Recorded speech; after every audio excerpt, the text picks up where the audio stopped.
Fallout Season 2 has finally wrapped, and it's time to know if they avoided one of the biggest film industry curses.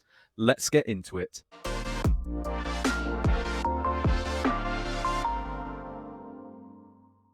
Looking back at the video game adaptations, very few received praise. Classics like Borderlands, the Mario Bros, Tomb Raider, and of course the classic Resident Evil series left a lot to be desired. Don't start. This led to something far worse than just a bad review: the video game adaptation curse. This curse has baffled studios for over 30 years and still hurts films and series to this day. It actually is real scary! Have you ever been watching a film based on your favorite video game, but something feels quite wrong? That's the curse. Meow? So why do studios find it so hard to adapt? You'd think it would be easy, as everything is there ready to be copy and pasted. Characters, story, costumes, and even the world itself. But this isn't the case. Thinking like this is the result of modern day gaming. Video games today are interactive blockbusters, but years ago it was a different story. Considering most of the films I've just mentioned, they all had little to no story to copy. Back then, the sole purpose of a game was interactive fun, elements a film could never offer. So now that most modern games have that blockbuster element, you may be asking, have they improved? Has the curse been lifted? The simple answer is not completely. The problem now lies in what I've calculated to be three separate categories. The first is writing. The highly awarded HBO adaptation of The Last of Us is a prime example. The first season was praised for its near one-to-one writing and tweaking of minor story elements that only worked for the sole purpose of the game. But when it came to Season 2, those minor tweaks became much heavier and unnecessary, thus creating a bigger disconnect from the game and its fans. The second I found is respect, more specifically the source material. It's become a running theme now that directors and writers will avoid playing the games they are adapting to somewhat help create new exciting content. In my eyes, this completely misses the point. The recent Halo series is a painful example of why this matters so much. The performance was good, the pacing was great, the visuals were fantastic. So, what's the problem?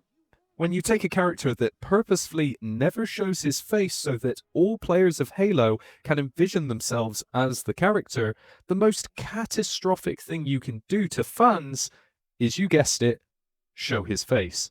I will kill you! The third problem I found is time.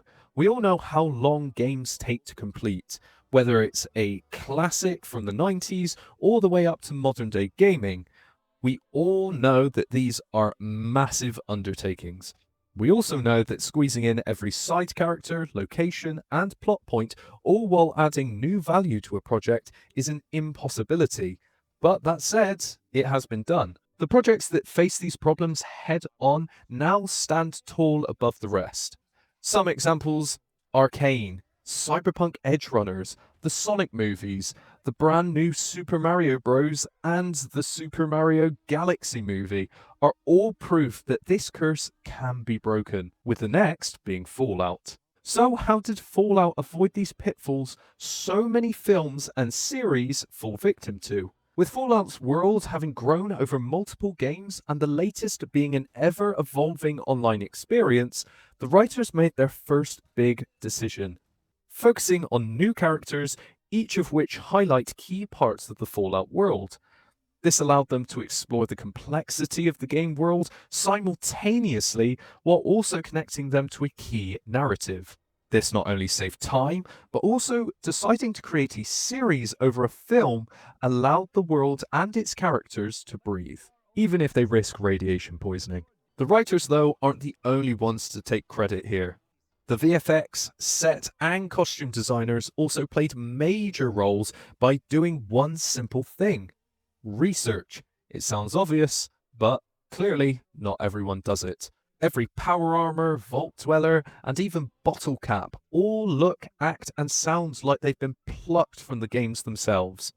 This not only helps fans settle in, but allows newcomers to explore this new IP without feeling disconnected to the other media. It also helps that the minor lore changes are completely necessary to the plot and aren't disruptive to an already carefully crafted world. So, is the video game adaptation curse gone for good? Well, no. But Fallout is just one more project steering future game adaptations in a positive direction. But that's just my opinion. So let me know what you think of Fallout so far. Like, subscribe, and as always, this doesn't happen without you.